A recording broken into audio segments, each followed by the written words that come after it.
John Jones said he needed 6 months to prepare for Aspinall if he's going to fight Aspinall. So they were trying to make a deal, and then he decided to retire. But it's 6 months because he's not training, like at all. Like he just doesn't train. Like in between fights, just doesn't train. Yeah. Which to me, he used to do that a lot when he was younger too, which is I always thought was crazy. And we have the real reason why. As footage just dropped of John Jones talking to the police, a woman with no pants on, blah, blah, blah. That's John Jones. John Jones?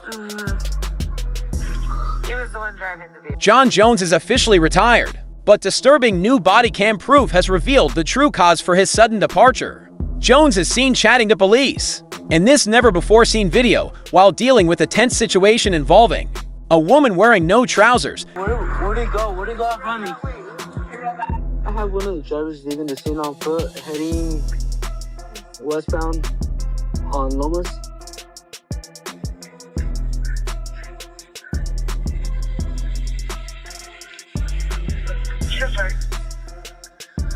Hey, they're gonna check you out, okay? She's over here. Oh, she has no pants. She said she has no pants. What's going here? Is this the secret truth behind his retirement? Let's break down the footage and show the truth about his surprise retirement. On February 21st, police released body camera footage from the John Jones collision investigation. The video shows Jones leaving the site of the accident and then making threatening phone calls to a police officer. Hey, where'd he go? Where'd he go out from me?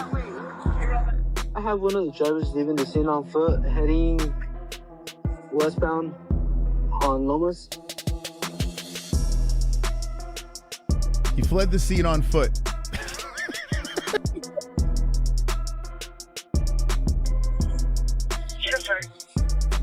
Dude, when he gets in trouble, he just gets out of the car and starts running.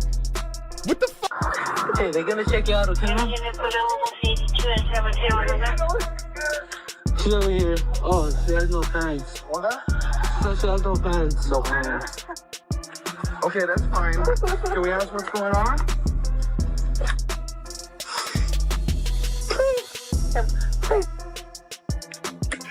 George, how you doing? That's a friend of mine. Hello, who am I speaking to? What's your name? PSA Lopez? With the Albuquerque Police Department?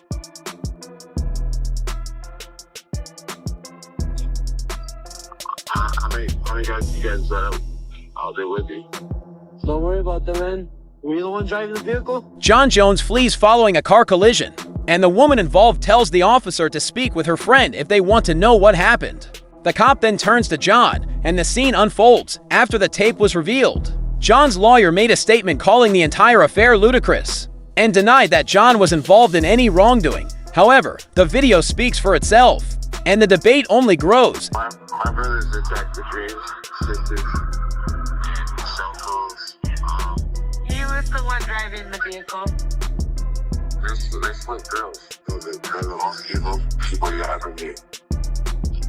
That's John Jones. John Jones? He was the one driving the vehicle. But they don't raise their cases with just killing you on petty crimes. But they definitely listen to conversations like this, and some of them are bored enough to kill you. Following the crash, the police officer's helper called John Jones for explanation. What was said on that call would reveal much more about Jones's actions during the incident. So, listen to me, man. He's making threats, and if he's making threats, I gotta call an officer out here. Call him. Jones' response to the officer's assistance was frightening, as he issued a chilling threat regarding his brothers and violence. This phone call further fueled the scandal surrounding Jones, throwing a darker cloud over his abrupt retirement and raising more worries about his behavior. At that point, Ariel Helwani shares his thoughts on the body camera footage and John Jones' alarming phone talk.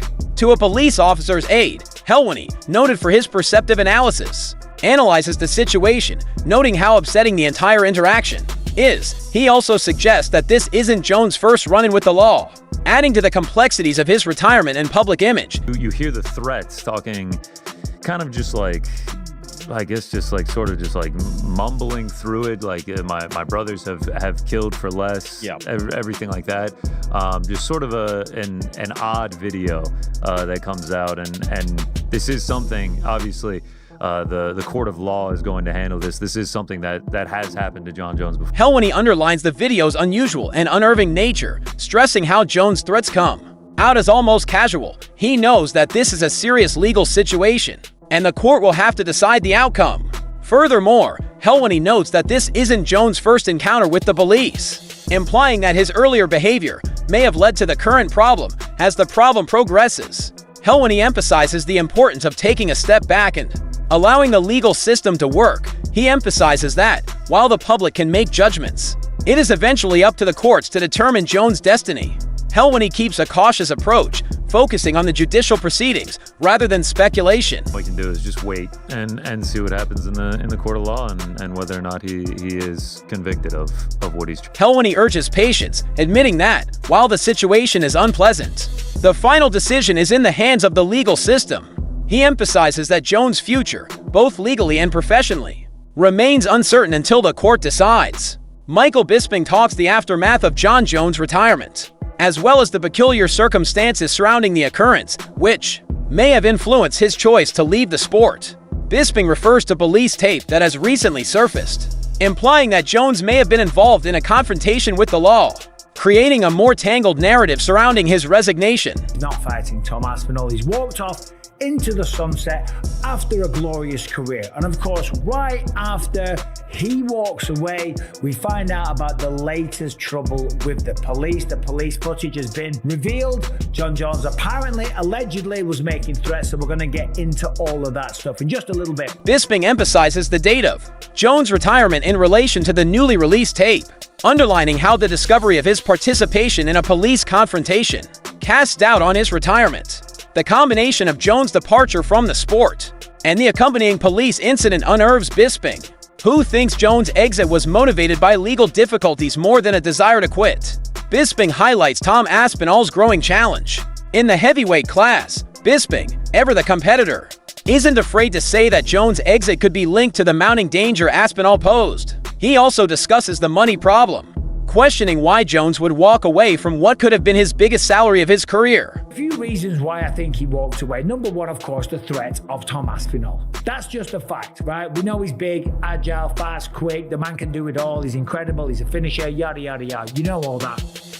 That's part of it, okay? Then you factor in the money, okay? Right? He's made plenty of it. But the fact that he walked away from the biggest payday of his career, I don't understand that. Bisping thinks that, while Jones' physical ability and supremacy are obvious, the appearance of a true challenger in Aspinall may have influenced his choice to retire. Bisping also brings up the money issue, questioning why Jones would turn off a possible career to finding payday. This study shows that Jones' retirement was less about completing on his own terms than about avoiding the difficult battles ahead. Bisping discusses Jon Jones' contentious past with the law, noting that his reputation has been shaped by his repeated court encounters. In the most recent instance, Bisping describes what allegedly happened, including the collision and the subsequent actions. Bisping is frank in presenting the issue as just another story in Jones' turbulent career. Jones is no stranger to having altercations with the law. He's been in a lot of trouble. I'm not going to sit here and go through every single one of them. Number one, it'll take up too much time. Number two, it seems like I'm trying to talk. Number three, you already know he hasn't exactly been Mr. Johnny Good Two Shoes. Bisping sees Jones' problematic past and the importance that these concerns have in the public's opinion of him, while not going into detail. Bisping thinks that Jones' legal difficulties have been a constant in his life, influencing how fans and pundits perceive him.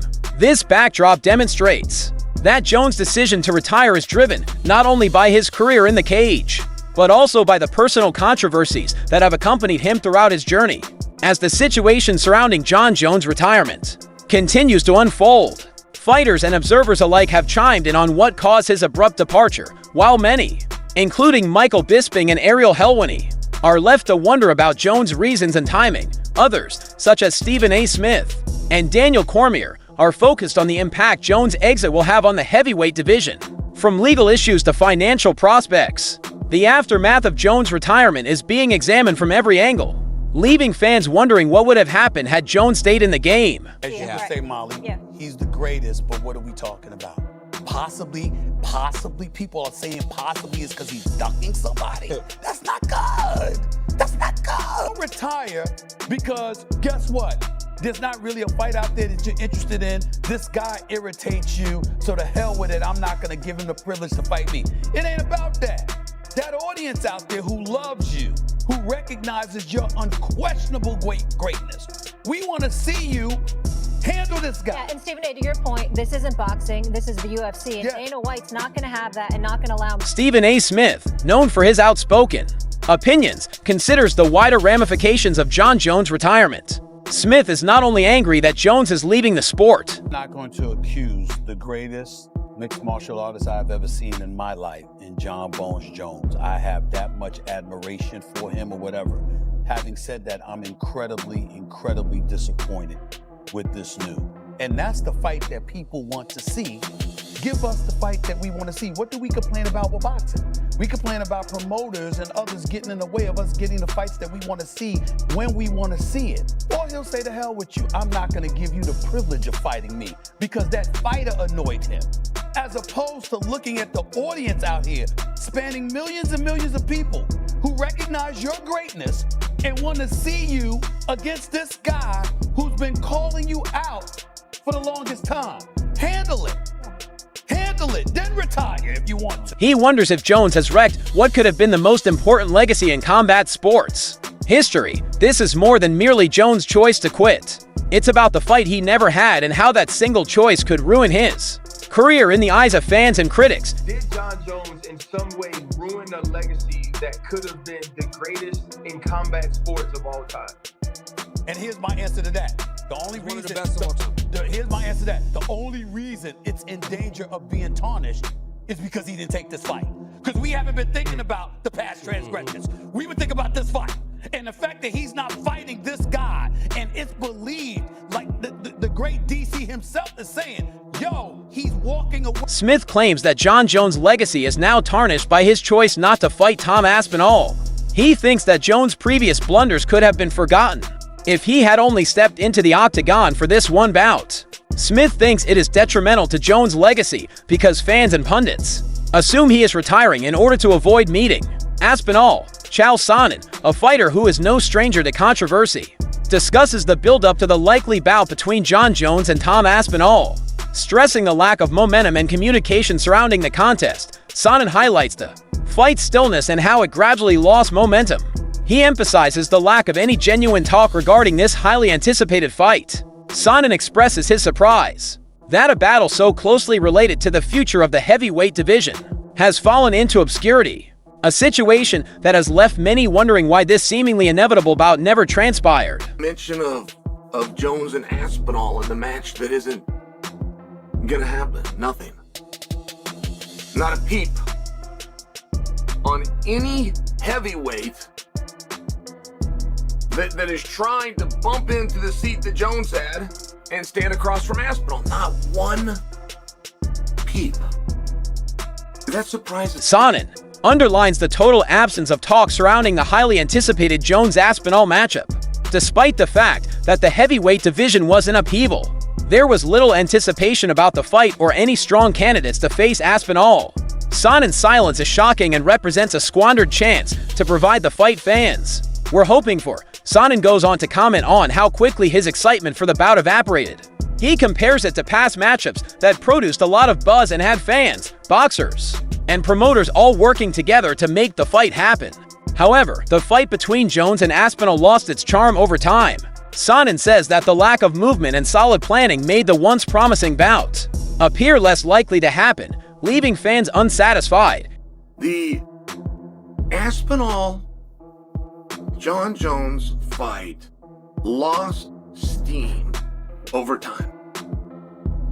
Now, we've had fights that we've wanted to see, and fights that we knew were the right fight to be made, and fights that had we got a yes in this side and a yes in this side and a yes from all of the public, and now it's on Dana's desk to do what he do and get it pushed through and get the names on a contract. Like, we've had that, and there's been massive excitement. You're at the edge of your seat. Dana, are you there? Are you close? Are we almost there? Can we still count on?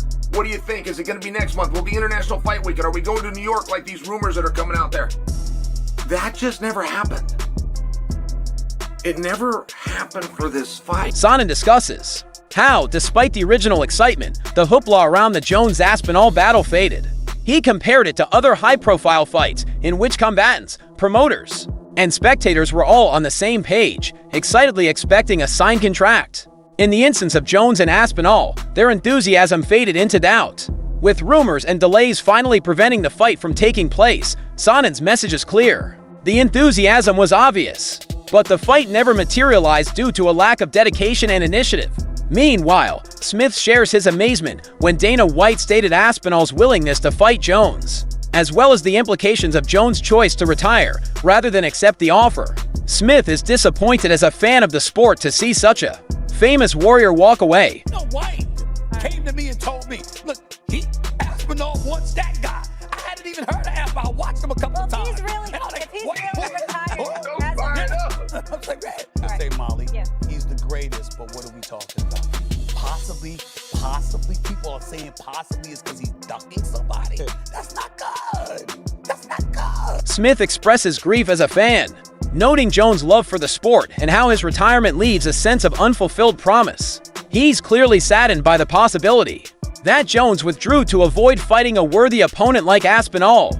The thought of Jones avoiding a fight adds gasoline to the flames, and Smith is open about how devastating this would be to Jones' image. Smith thinks the matter is more than simply a boxer retiring. It is about leaving fans wondering what may have been. Chael Sonnen then turns gears to study Jon Jones' financial decisions over the course of his career. Sonnen, known for his smart business acumen and frank comments, is worried about Jones' overall career earnings and the financial implications of a hypothetical fight with Tom Aspinall. Sonnen is not simply speaking to the fight itself. He's pointing out that Jones may have wasted a huge chance to increase his riches. Sonnen believes that Jones' financial plan may have been short-sighted, perhaps leaving money on the table. I don't know how much money John made in his career, but I got a really good idea. Really good guess. And I'll bet you, I could come down to within $100,000. All the money that he made in his career, all the checks after all that time, the one fight with Aspinall would have been equal to. Sonnen thinks that, despite Jones' lucrative career, the fight with Tom Aspinall might have matched or perhaps exceeded his total earnings. This is not simply a cash statement. It's a sharp criticism of Jones for possibly passing up one of his most lucrative opportunities, missing out on a big payday. Sonnen thinks Jones' decision to retire and walk away from the Aspinall bout stemmed from his failure to manage the financial alternatives open to him. Sonnen thinks Jones squandered money and his legacy by failing to listen to advice and negotiate better arrangements. It's not quite literal, but it's enough for me to prove my point. It was a very bizarre time to walk away. And John didn't understand the business. John did not have the best deals. But John wouldn't listen. Now, in 3 years at 3 fights a year is $9 million at an average of $1.65 million per fight, which is what he made. Sonnen concludes that Jones' departure is not only perplexing, but also shows his incapacity to comprehend the importance of business decisions. Jones squandered major financial opportunities by failing to negotiate better terms or listen to the advice of others around him. Sonnen's message is clear. Jones' lack of business acumen may have cost him more than just a fight. It may have lost him his financial future. Robert Whitaker discusses the unexpected aspect of Jon Jones' retirement, including the date and manner in which the news was given. He discusses how Jones' retirement statement came unexpectedly, in the middle of the night, right following a fight night card, adding to the chaos surrounding the matter.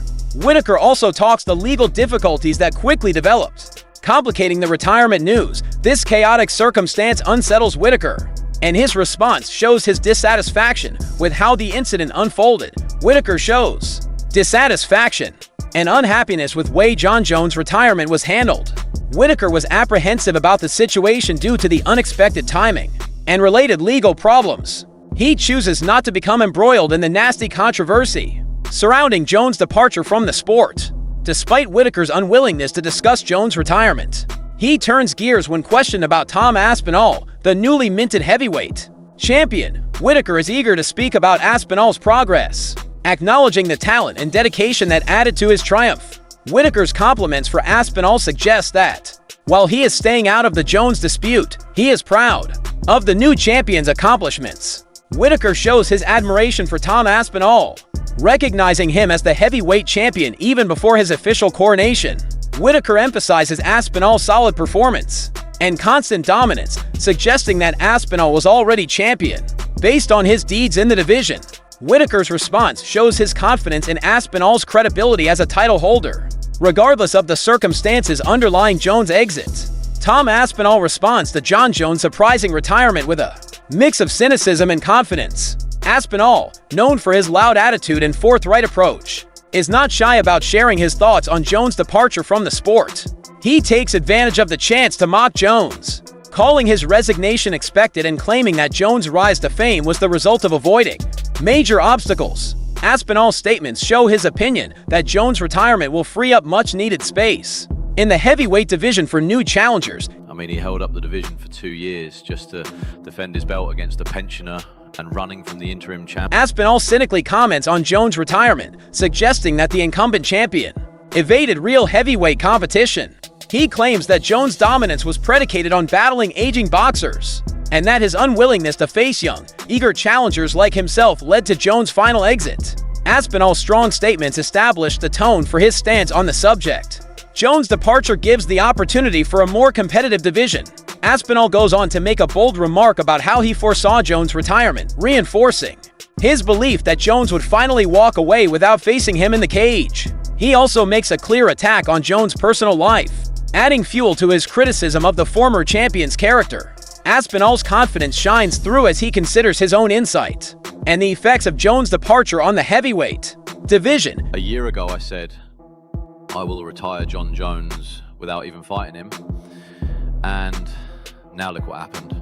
I always knew he had more energy to beat his wife than defending his belt. Aspinall reiterates his prior forecast regarding Jones, emphasizing his belief that Jones' retirement was unavoidable and linking it to Jones' personal problems. As Aspinall finishes his comments on Jones' retirement, he considers how Jones has created his legacy, highlighting the paradoxes in Jones' self-proclaimed superiority. Aspinall takes use of this opportunity to strengthen his position in the heavyweight class, showing that Jones' departure will have no long-term impact on the sport. Instead, Aspinall sees it as a chance to make the division stronger and more competitive. Summarizes Jones' era. He called himself the baddest man on the planet, and then dipped the moment I started stretching backstage. But don't worry, the heavyweight division will be just fine without him.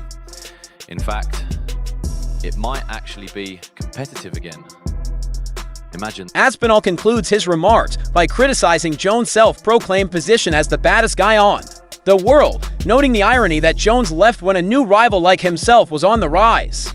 Daniel Cormier responds to Jon Jones' retirement, expressing anger with the timing and Jones' decision-making. Cormier, who has a long history of animosity with Jones, is especially scathing of how Jones handled his exit from the sport. He stresses the delay in Jones' decision and the hardship it imposed on other fighters, especially Tom Aspinall, who was eager to step up and challenge for the title. Cormier's comments show his conviction that Jones should have done his duties as the reigning champion rather than dragging the matter out. Aspinall was waiting. The UFC was waiting. Everybody's waiting for a decision when in reality, you're the heavyweight champ, you're supposed to fight. You go out there and you do the job. You go fight that dude and you put him in his place. Because the reality is a vast majority of the people that will watch or were going to watch believe that Jon Jones is going to beat Tom Aspinall. Cormier slams Jones for putting everyone in limbo, especially Tom Aspinall, who was set to contend for the heavyweight championship. Cormier says that as champion, Jones had a responsibility to fight and prove himself against Aspinall, whom many expected Jones to defeat. Cormier thinks Jones' unwillingness to make a choice reflects poorly on his reputation and harms the division by leaving it unsettled. So there you have it. Jon Jones' surprising retirement marks the end of not only a career, but also an age steeped in controversy. Jones has left the sport in the same state in which he ruled it, turmoil and unsolved questions. As seen by the distressing body cam video and the harsh comments of fellow fighters and commentators alike, it is unclear whether he has truly retired, or whether this is merely another chapter in the Jon Jones saga. But one thing is certain, his legacy will be defined not only by his supremacy in the octagon, but also by what he decided to leave behind when the fire became too much. What are your thoughts? Is Jon Jones actually retired? Or is this just a prelude to a possible return fight with Tom Aspinall? And more importantly, does this contentious leave forever undermine his claim to be the best of all time, or will his octagon accomplishments outweigh his personal controversies? Please share your thoughts in the comments below.